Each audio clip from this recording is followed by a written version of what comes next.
소위 아담과 하와 신드롬이라는 말이 있습니다. 아담과 하와 신드롬이 뭐냐? 낙원에 있으면서도 낙원에 없는 거예요.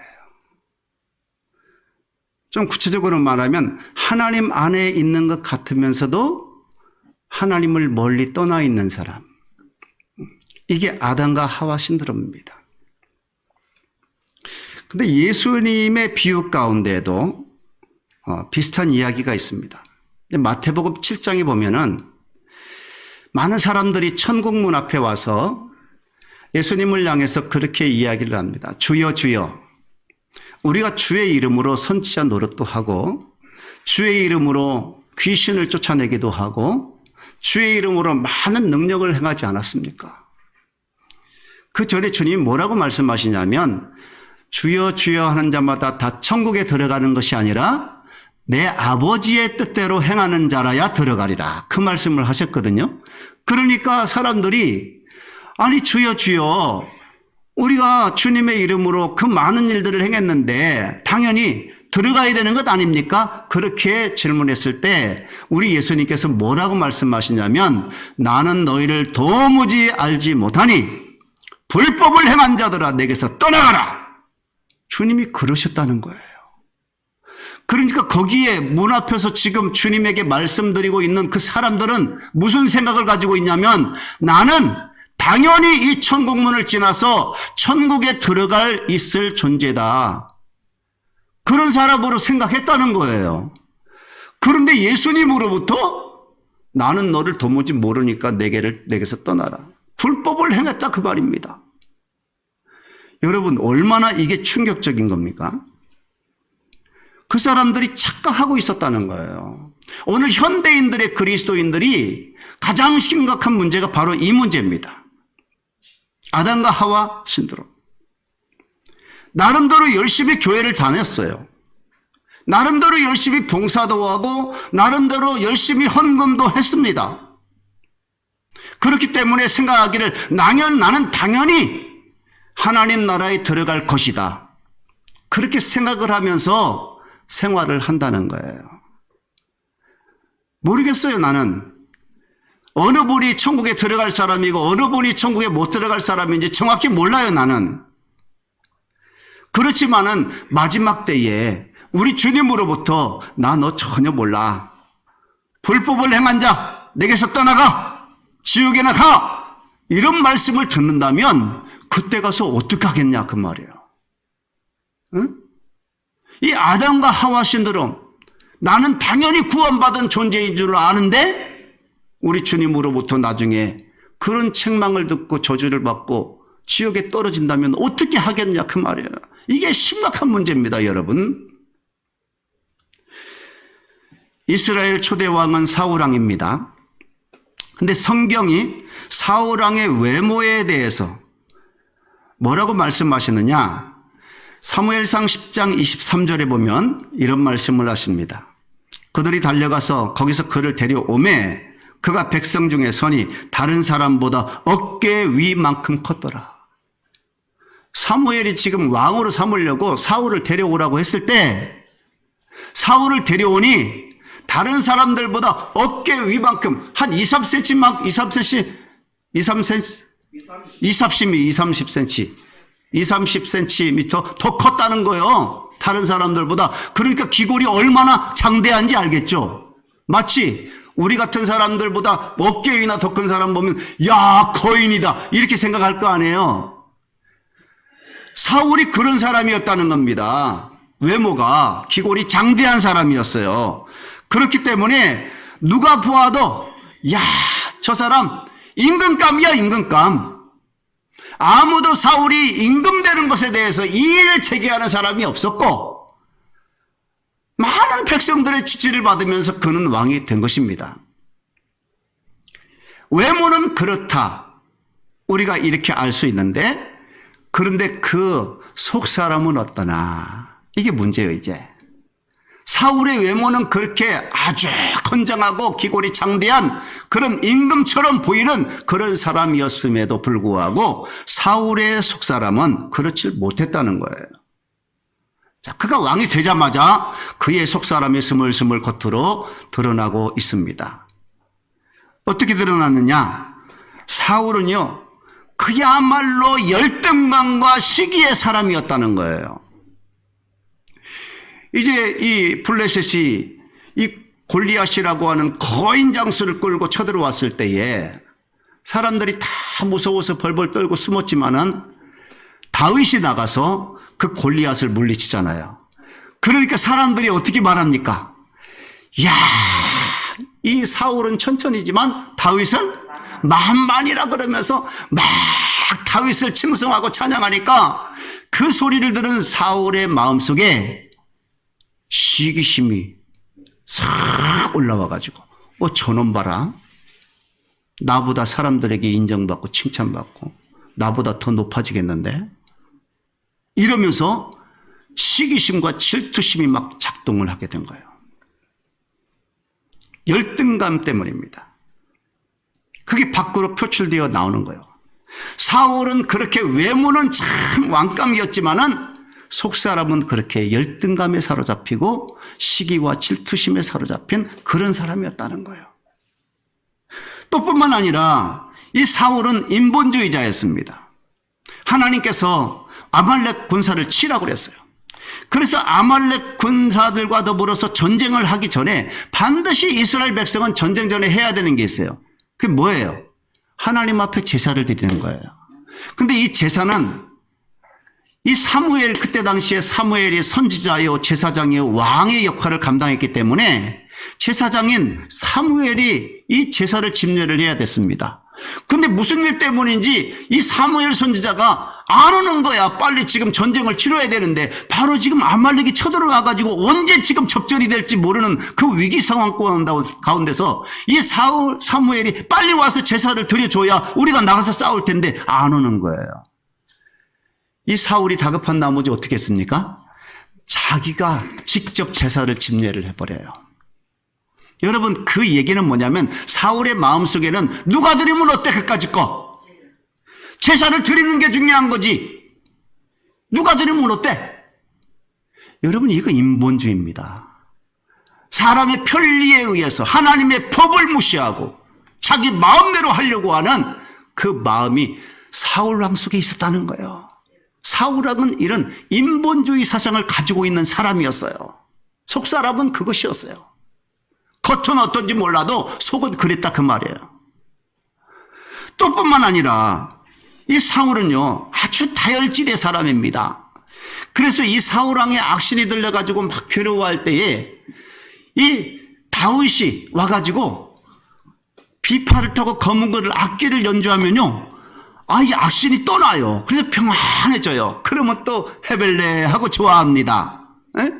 그러다 어느 순간에 갑자기 막 또 시기가 나가지고 막 다윗을 죽이려고 하는 마음이 생겨가지고 다윗을 향해서 단창을 던져. 연주하고 있는 그 다윗을 향해서 창을 던져가지고 죽이려고 하는 그런 아주 다혈질적인 그런 사람이 바로 이 사울왕이었어요. 자, 또 사울은요, 수많은 세월 동안 정말 미친 개처럼 이 다윗을 죽이기 위해서 1000명의 군사를 끌고 사방팔방 다 쫓아다닌 것 아닙니까? 그가 인생 말년에 악신에 사로잡혀가지고 정신병자처럼 지내서요, 정상적인 생활을 하지 못할 정도로 아주 픽절해집니다. 그래서 블레셋과의 마지막 전투, 그 길보아 전투라고 하는 그곳에서 이 사울왕은 전사를 하게 되는데, 사울왕이 죽었을 때 아무도 그를 위해서 슬퍼하는 사람이 한 사람도 없었어요. 잘 죽었다, 잘 죽었어. 여러분, 이 인생이 얼마나 비참합니까?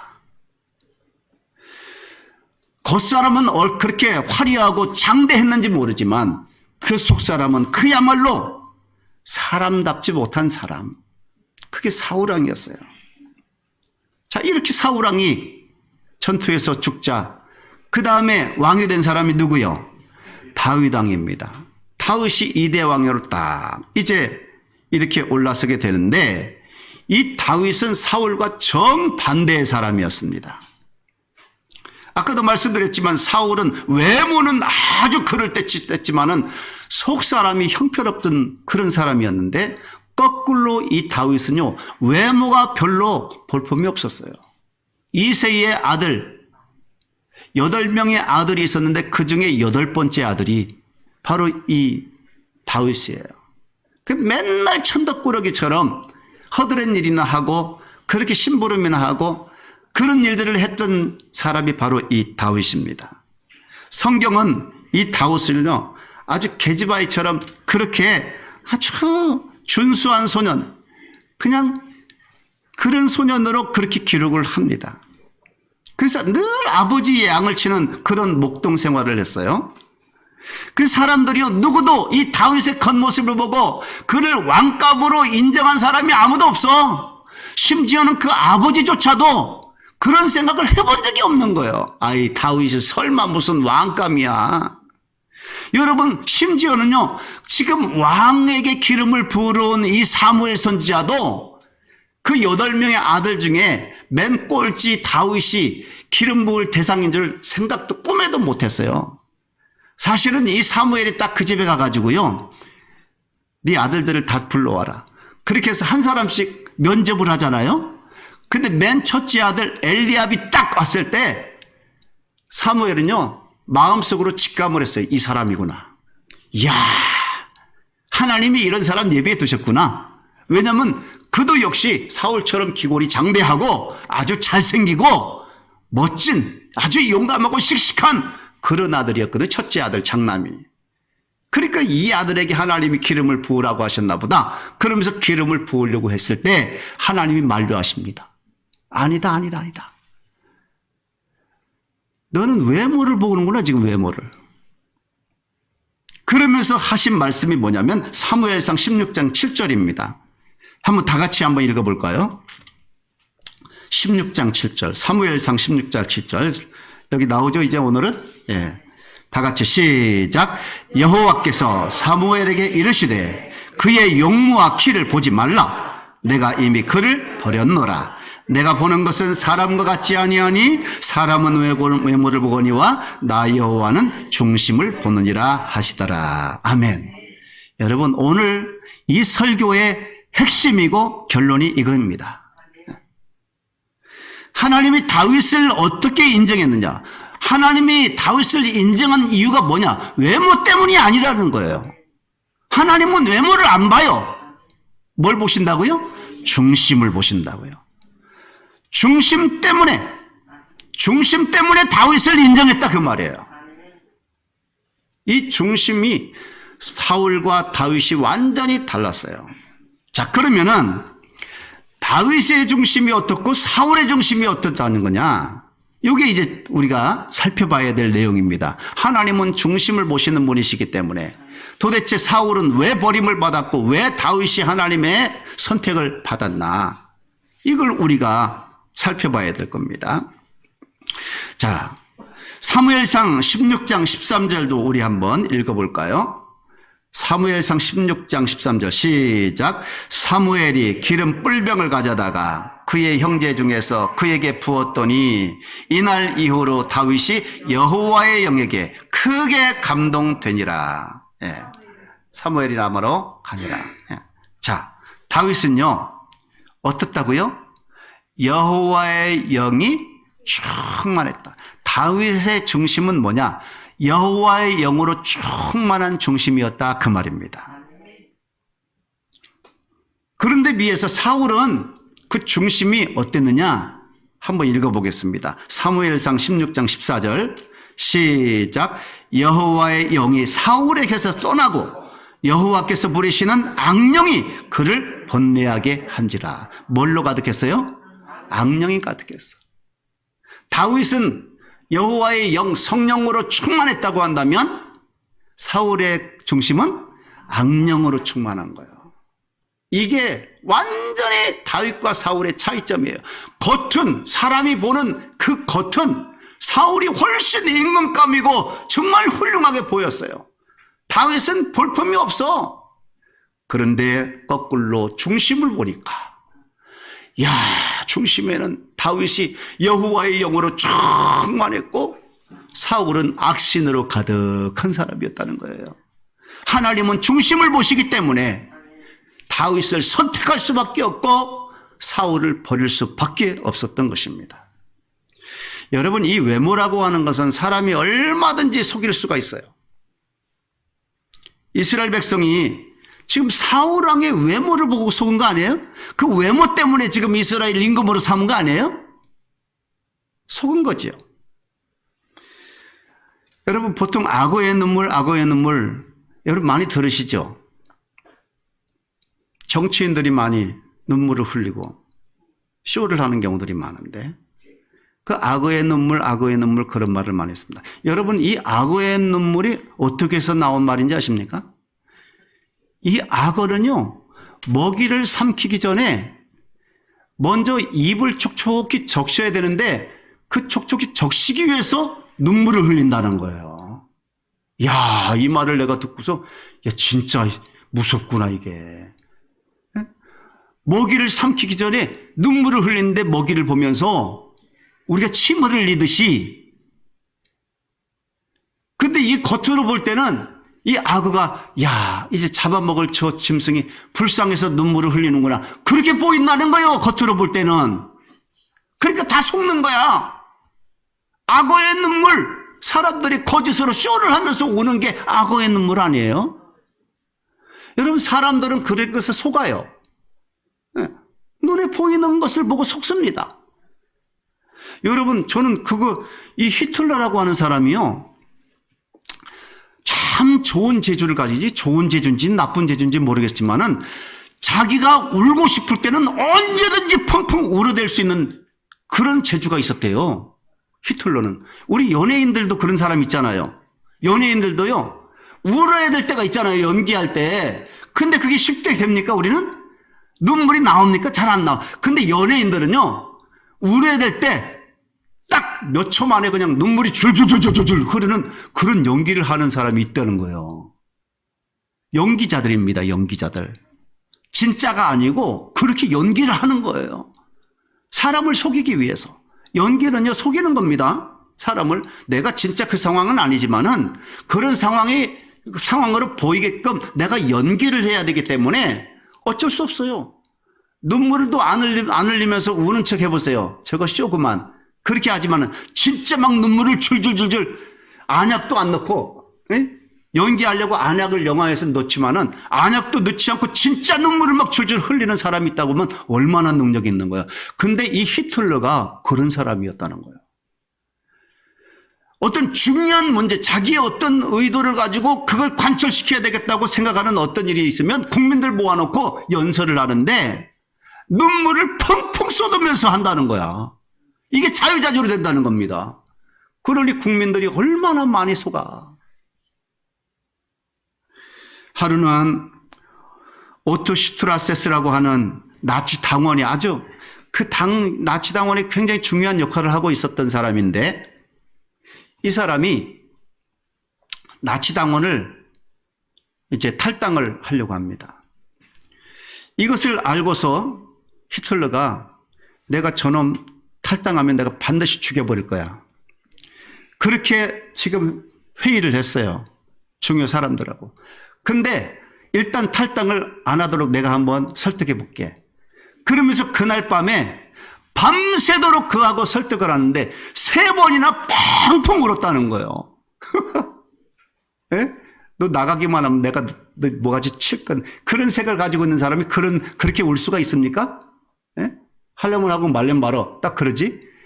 그런데 눈물을 펑펑 3번씩이나 흘리면서 그렇게 설득을 했다는 것입니다. 여러분, 이 히틀러가 얼마나 많은 그런 국민들을 그렇게 눈물로 속였겠어요. 예? 이렇게요, 외모는 누구든지 속일 수가 있어요. 그러나 우리의 중심은 절대로 속일 수가 없습니다. 왜 그런지 아십니까?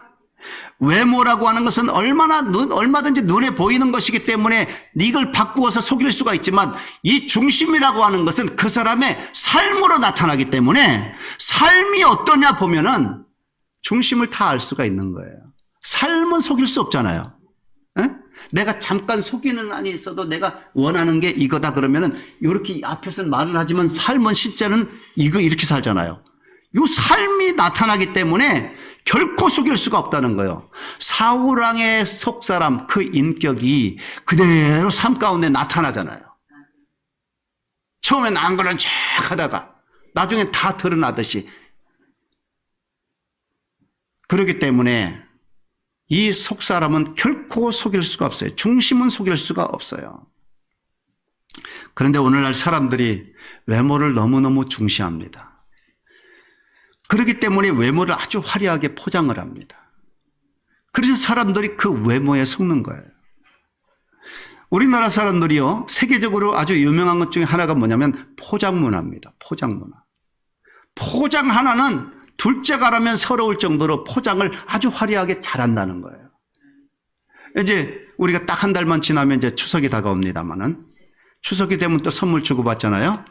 그럼 우리가 백화점이나 마트에 가서 이제 선물을 사게 될 거예요. 근데 그때에 선물을요, 보면 너무너무 좋아 보이는 것들이 많아. 아주 화려해. 포장을 너무너무 잘해놨어.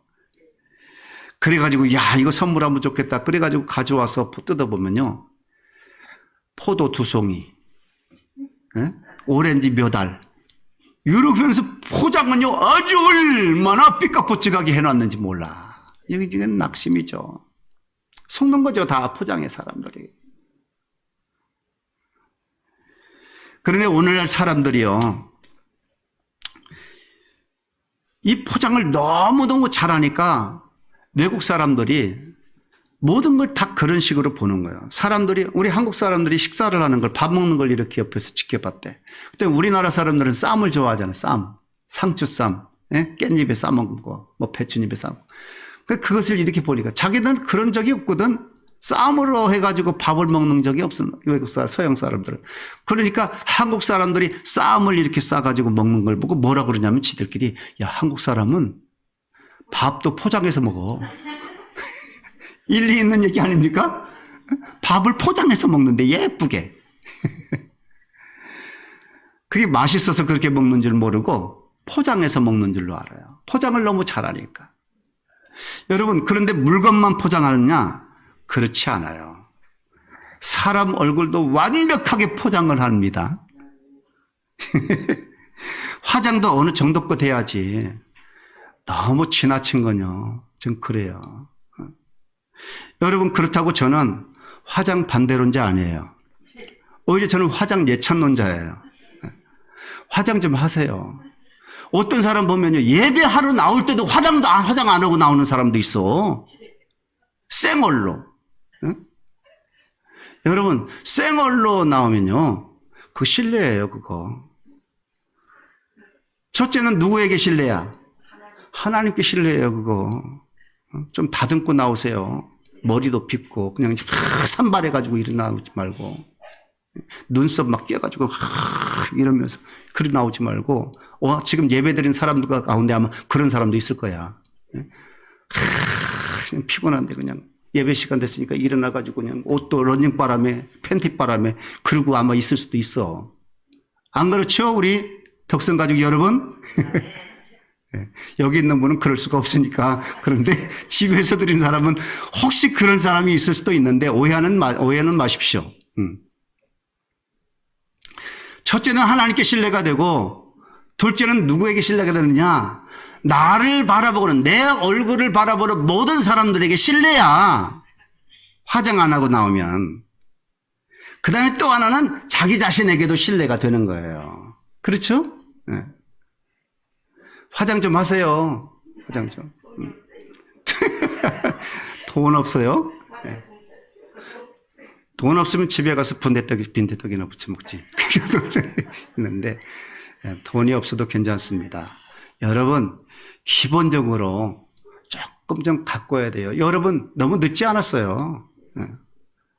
뭐 지금 조금만 손보면요, 봐줄만 해.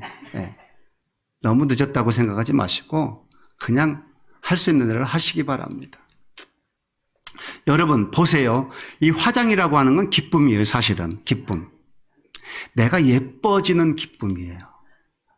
내가 한 단계 업그레이드 되던 기쁨이 화장이에요.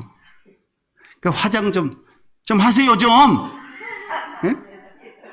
우리 독성가족 여러분들은 예배할 때 또 밖에 직장에 갈 때 정도껏 화장을 하시기 바랍니다. 이게 너무 지나치면 문제가 돼요, 물론. 그래서 너무 지나쳐가지고 누구지? 이 사람 누구? 몰라볼 정도로 하면 곤란해. 네. 너무 지나치면 하나님도 몰라볼 수 있어. 그러니까 좀 적당하게 해서 좀 수수하고 정갈하게 예쁘게 그렇게 화장도 하시기를 바랍니다. 뭘 그렇게 한숨을 깊이 쉬어요, 그래. 늦지 않았다잖아요, 제가. 네. 조금만 손 보면 봐줄만 해요. 괜찮아요. 하세요. 네. 자, 다윗은요, 지금 이건 외모를 제가 말씀드리다가 이 말씀 드리는데, 다윗은요, 여호와의 영으로 충만한 사람이었어요. 그 속사람이 우리의 생활로, 삶으로 드러난다 그랬어요.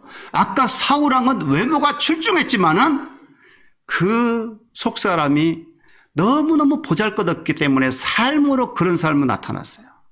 시기와 질투와 그냥 열등감과 다혈질과 그냥 그렇게 사람 죽이려고 막 쫓아다니면서 그런 삶을 살았는데, 다윗은 거꾸로요.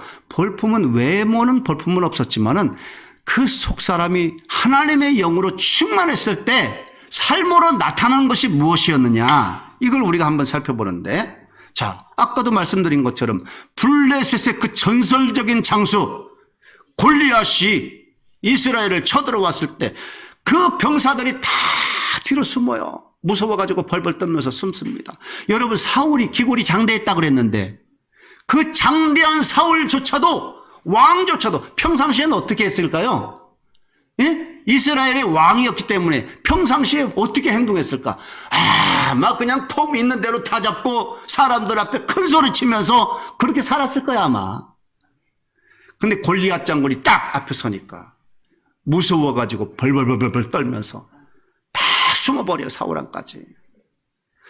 그런 가운데 다윗이 여호와의 영이 충만하니까 다윗이 그런 골리앗을 보면서 의불이 나오는 거예요, 막. 그러면서 골리앗 앞에 담대히 나가서 그 골리앗을 향해서 외치는 내용이 뭐냐? 오늘 사무엘상 17장 45절 한번 다 같이 볼까요? 사무엘상 17장 45절 시작. 다윗이 블레셋 사람에게 이르되 너는 칼과 창과 단창으로 내게 나오거니와 나는 만군의 여호와의 이름 곧 네가 모욕하는 이스라엘 군대의 하나님의 이름으로 네게 나아가노라. 이것이 바로 다윗의 속사람이었다, 그 말이에요. 이게 중심이었다는 거예요. 그게 밖으로 드러난 거예요. 그냥 한번 객기 부려본 게 아니라 여호와의 영으로 충만하니까 그것이 겉으로 드러난 것이 바로 이 골리앗 앞에서 이렇게 나는 하나님을 의지하고 내게 나아가노라. 여러분, 성령 충만한 자는 문제 앞에서도 벌벌 떨지 않고 담대할 수 있는 줄로 믿습니다. 골리앗 같은 문제가 앞에서도 하나님을 의지하고 성령 충만한 자들은 그거 문제 아니야. 하나님이 나와 함께 하시는데 무슨 문제야. 담대할 수 있다는 것입니다. 또 이 다윗의 속사람 보세요. 다윗은 지금 자기를 죽이려고 아주 집요하게 그 1000명의 군사를 끌고서 얼마나 오랫동안 자기를 쫓아다니는 사울이었는지 몰라요. 근데 여러분 보세요. 이 다윗이요, 사울을 죽일 수 있는 기회가 2번씩이나 있었어요. 2번씩이나. 근데 죽여요, 안 죽여요? 안 죽입니다. 안 죽이면서 사울을 용서합니다. 하나님이 세우신 그 임금을 내 손으로 어떻게 내가 죽일 수가 있어? 그러면서 사울을 용서해주고. 이게 바로 다윗의 속사람이었어요. 이게 억지로 되는 겁니까? 흉내낸다고 됩니까? 남들에게 보이기 위해서 그럴 수 있습니까? 절대 그럴 수 없어요.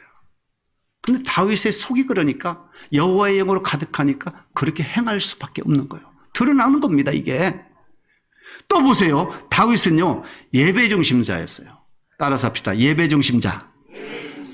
예배 중심자가 정말 이게 하나님을 믿는 성도들에게 있어서 중요한 건데요. 이 다윗이 제일 인생에서 사모했던 게 뭐냐면은 제사와 성전이었어요. 그건 누구를 속일 수가 없어요. 시편 27편 4절에 보면 그가 얼마나 성전을 사모했고 얼마나 예배를 사모했는지가 나와요. 한번 보세요. 시편 27편 4절 시작. 내가 여호와께 바라는 한 가지 일 그것을 구하리니 곧 내가 내 평생에 여호와의 집에 살면서 여호와의 아름다움을 바라보며 그의 성전에서 사모하는 그것이라. 아멘. 다윗은요, 이게 소원이었어요.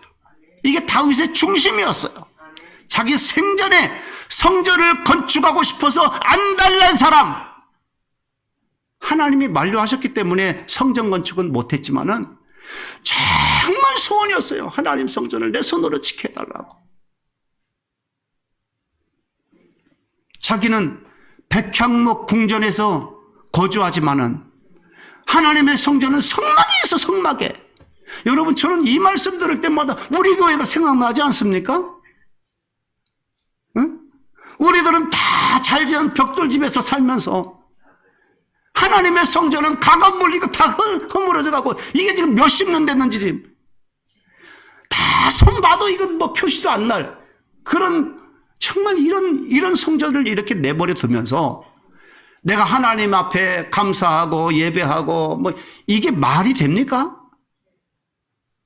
물론 우리의 형편이 안 된다고 그렇게 얘기를 합니다만은 정말 형편이 안 돼서 못하는 겁니까?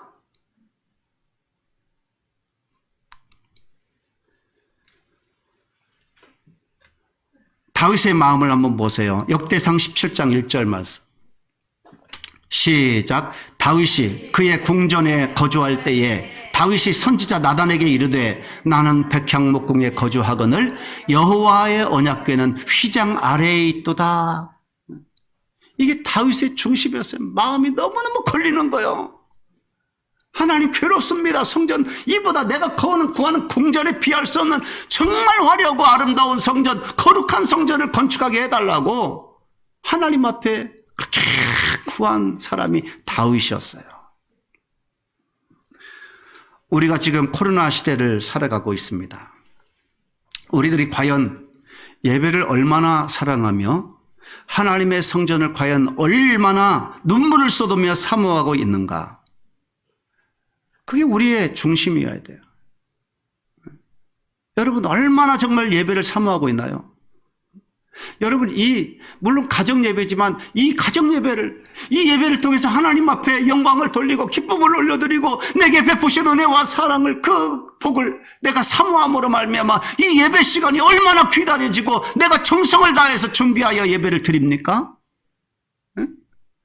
예배 시간 저는 그랬으면 지금 그럴 것 같기도 한데 한 10시쯤 다 준비가 지금 그때부터 준비가 되고 목욕 재개를 다 하고 다 옷도 다 준비를 하고 헌금도 다 준비를 해서 예배 자리를 쫙 만들고 온 식구들 다 예배 자리 만들고 그리고 한 30분이나 40분쯤 되면 10시 40분쯤 되면 다 앉아서 우리 이제 유튜브 주소 들어가서 딱 틀어놓고 그리고 예배드릴 자세로 기도하면서 묵상하면서 오늘 하나님이 나에게 어떤 은혜를 베풀어 주실까?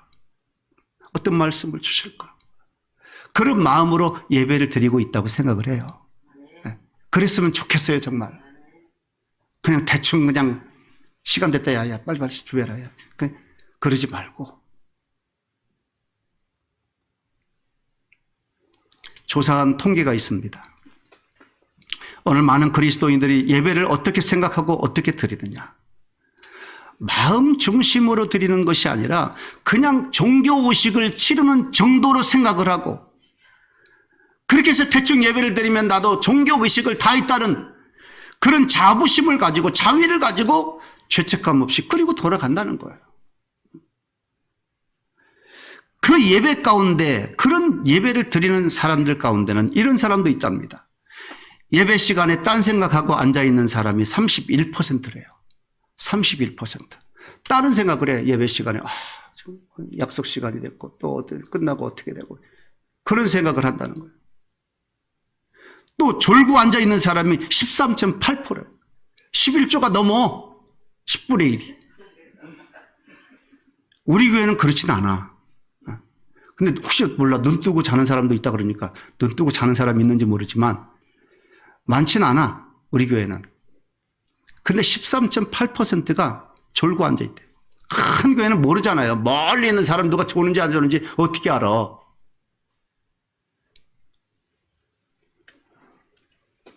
그리고 주부를 탐독한다거나 다른 걸 만지작거리는 사람, 핸드폰을 만지작거리는 뭐 손톱을 만지작거리거나 무슨 볼펜을 만지작거리거나 이런 사람들이 11.2%.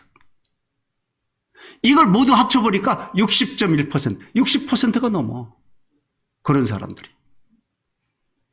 절반 이상이 예배를 제대로 드리지 않는다는 거예요. 종교적 형식만 취하고. 과연 내가 내 중심에 하나님을 사랑하고 예배를 사랑하고 하나님의 성전을 사모하는 마음이 정말 사무치게 있느냐? 평생에 정말 이거 이루었으면 좋겠다. 우리 교회는 정말 모든 성도님들이 그런 소원을 가지고 있을 거예요. 정말 우리 성전 건축 하나님 소원입니다. 소원입니다. 이런 사람이 있을 거예요. 근데 기도하는 걸 보면 그렇지 않은 것 같아요. 정말 이걸 위해서 기도하자고 지금 한 10년 전부터 10년도 더 됐지 뭐.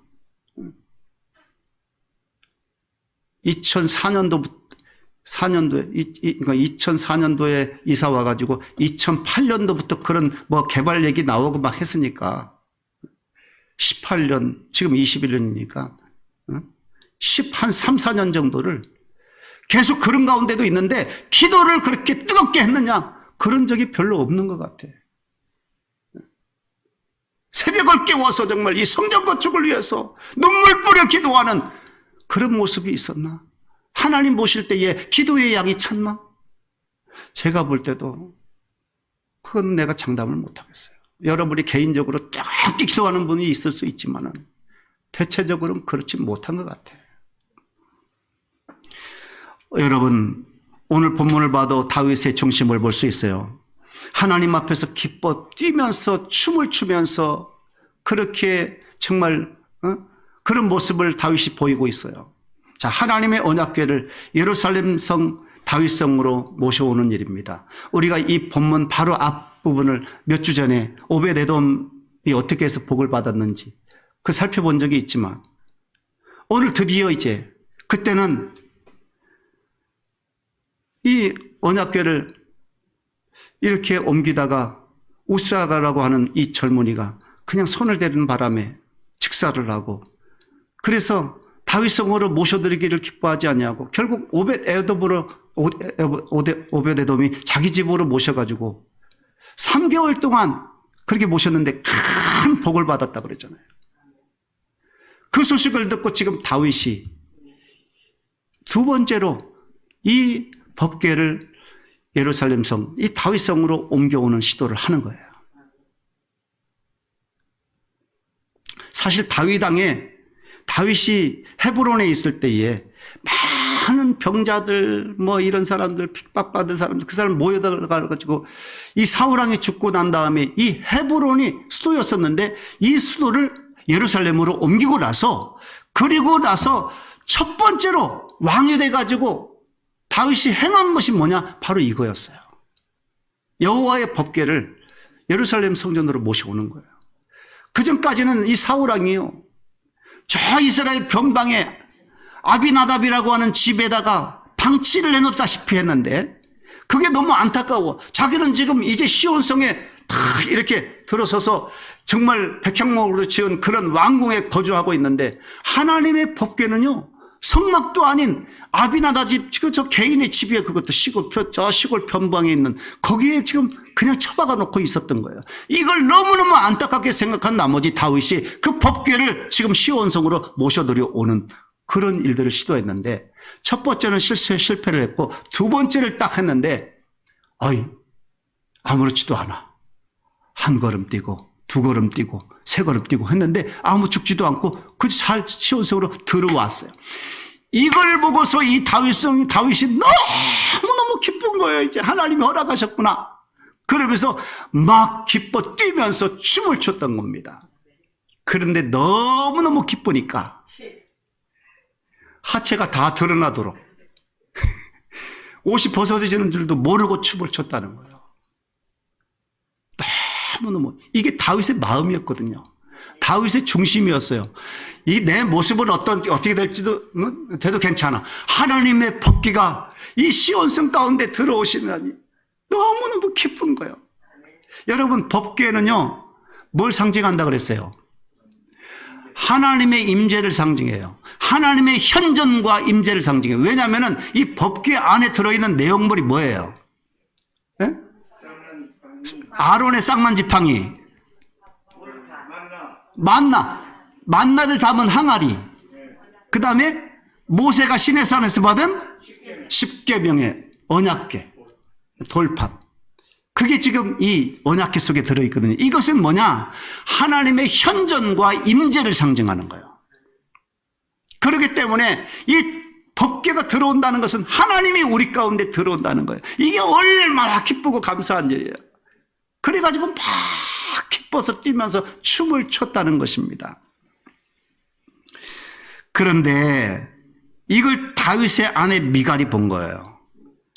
미갈이 어떻게 반응을 했느냐? 이제 오늘 본문 사무엘하 6장 16절에 보세요. 16절에 시작. 여호와의 궤가 다윗성으로 들어올 때에 사울의 딸 미갈이 창으로 내다보다가 다윗 왕이 여호와 앞에서 뛰놀며 춤추는 것을 보고 심중에 그를 업신여기니라. 여러분, 미갈이 누구예요? 사울의 딸이에요. 사울의 딸. 그러니까 공주란 말이에요. 공주. 그러면 공주는 궁중에서 태어나서 궁중에서 자랐을 텐데 궁중에서 얼마나 교육을 잘 받았을까? 예? 윤리, 도덕, 율법, 아마 최고의 학문을 가지고 훈련을 받았을 거예요. 인격적인 훈련을 받았다고 생각을 할 거예요. 그런데 그런 미갈, 완벽한 어떻게 보면 지식가이면서 그 다음에 참 윤리적인 면에서 뛰어난 그런 별로 흠이 없는 그런 미갈의 눈으로 볼 때 다윗을 보니까 너무너무 천박해. 아니, 왕이 왜 저래? 채통도 안 지키고. 응? 내가 그럴 줄 알았어. 저 목동들에다가 나하고 결혼시킬 때부터 내가 알아봤어, 저거. 그러면서 다윗을 어떻게 했다? 업신여겼어요.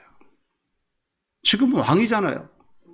근데 업신여겼어요. 아휴, 저거 신분 자체가 목동 나부랭이야, 나부랭이 저거.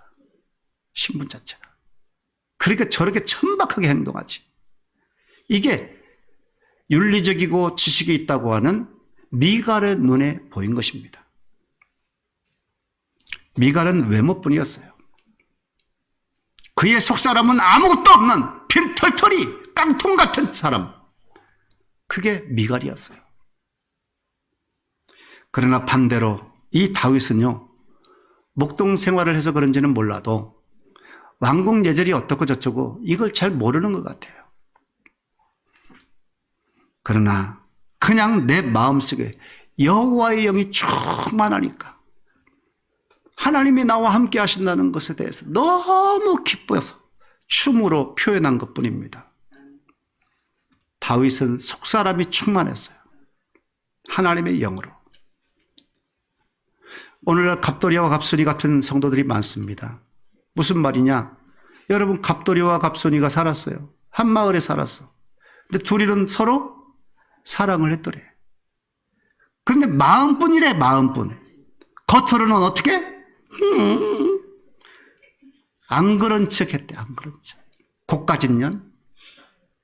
고가질 거? 그러면 안 그런 척 했대. 사랑하면서도 겉으로는 안 그렇죠. 여러분, 이게 오늘 성도들의 모습 속에도 나타납니다. 여러분, 은혜를 받을 때 있어요, 없어요? 하나님의 성령으로 감동이 될 때 있어요, 없어요? 그러면 그 성령 받고 은혜 받은 대로 내가 표현을 하고 감사를 하고 찬양을 하고 춤을 추고 이것을 전달해야 되는데 안 받은 척. 나는 여러분 얼굴 보면요, 도대체 이 사람들이 은혜를 받고 있나 안 받고 있나, 예? 앞으로 받을 사람인가 안 받을 사람인가 도대체 모르겠어. 예? 뭐 받았으면은 뭐 받았다는 뭐 증거가 있어야지. 뭐 겉으로 하나님을 찬양하고 감사하고 말이죠, 그런다든지 아니면 삶이 바뀐다든지. 근데 안 그래 척하고 있어. 안 받은 척하고 있어. 그러면 됩니까? 겉으로 그러면 안, 물론 우리가 외모를 겉으로 속이기 위해서, 다른 사람을 속이기 위해서 그러면 안 되겠지만은 내 속에 하나님의 영으로 가득하고 은혜로 충만할 때에 여러분의 삶으로 그것이 드러나야 될 줄로 믿습니다. 그래서 또 다른 사람을 사랑한다고 한번 안아주기도 하고, 어려운 사람 위로도 한번 해주기도 하고, 하나님을 만나야 구원받을 수 있다고 하는, 복을 받을 수 있다고 하는 전도도 좀 한번 해보고, 이런 모습이 있어야지. 안 받은 것처럼 나는 하나님으로부터 아무것도 받은 것 없어, 그런 것처럼 아주 입 딱 닫고 그냥 그렇게 신앙생활하는 사람, 그게 어디 하나님 앞에, 그게 중심이 하나님 앞에 다 드러날 텐데 어떡할 거예요 그거. 자기 스스로 나는 하나님 앞에 많은 은혜를 받고 난 구원받은 사람이야, 난 복받을 사람이야, 난 천국에 갈 사람이야, 이렇게 스스로 자위한다면 우리 하나님이 뭐라고 말씀하시겠어요 마지막에.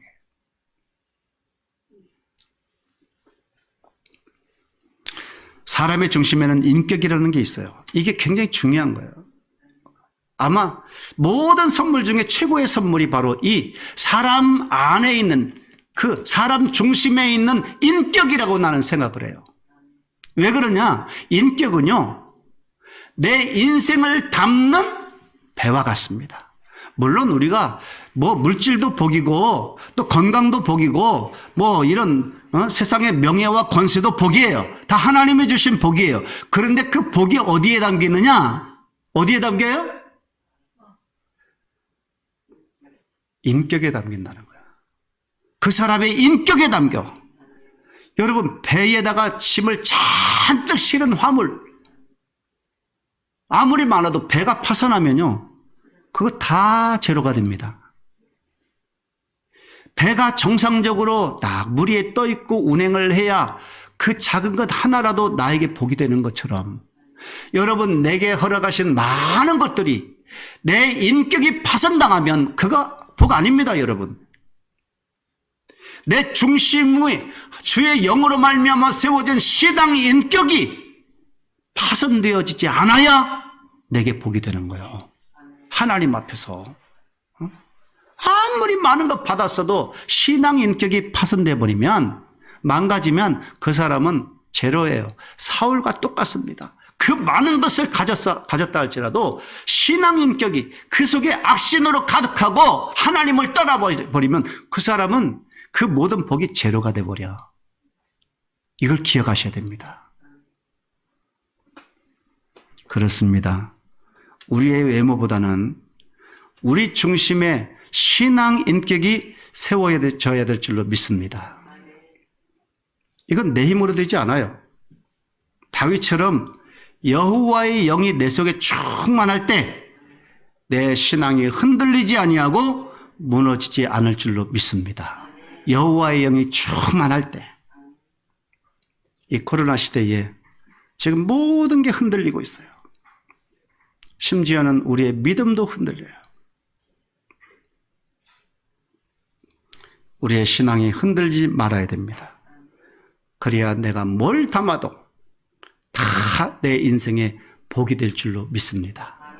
우리 사랑하는 덕성가족 여러분, 여호와의 영으로 충만해서 여러분의 신앙 인격이 든든히 서 있어서 어떤 것을 해도 무엇을 받아도 다 복이 되고 하나님 앞에 쓰임받고 영광 올려드리는 승리자들 되시기를 주님의 이름으로 축원합니다.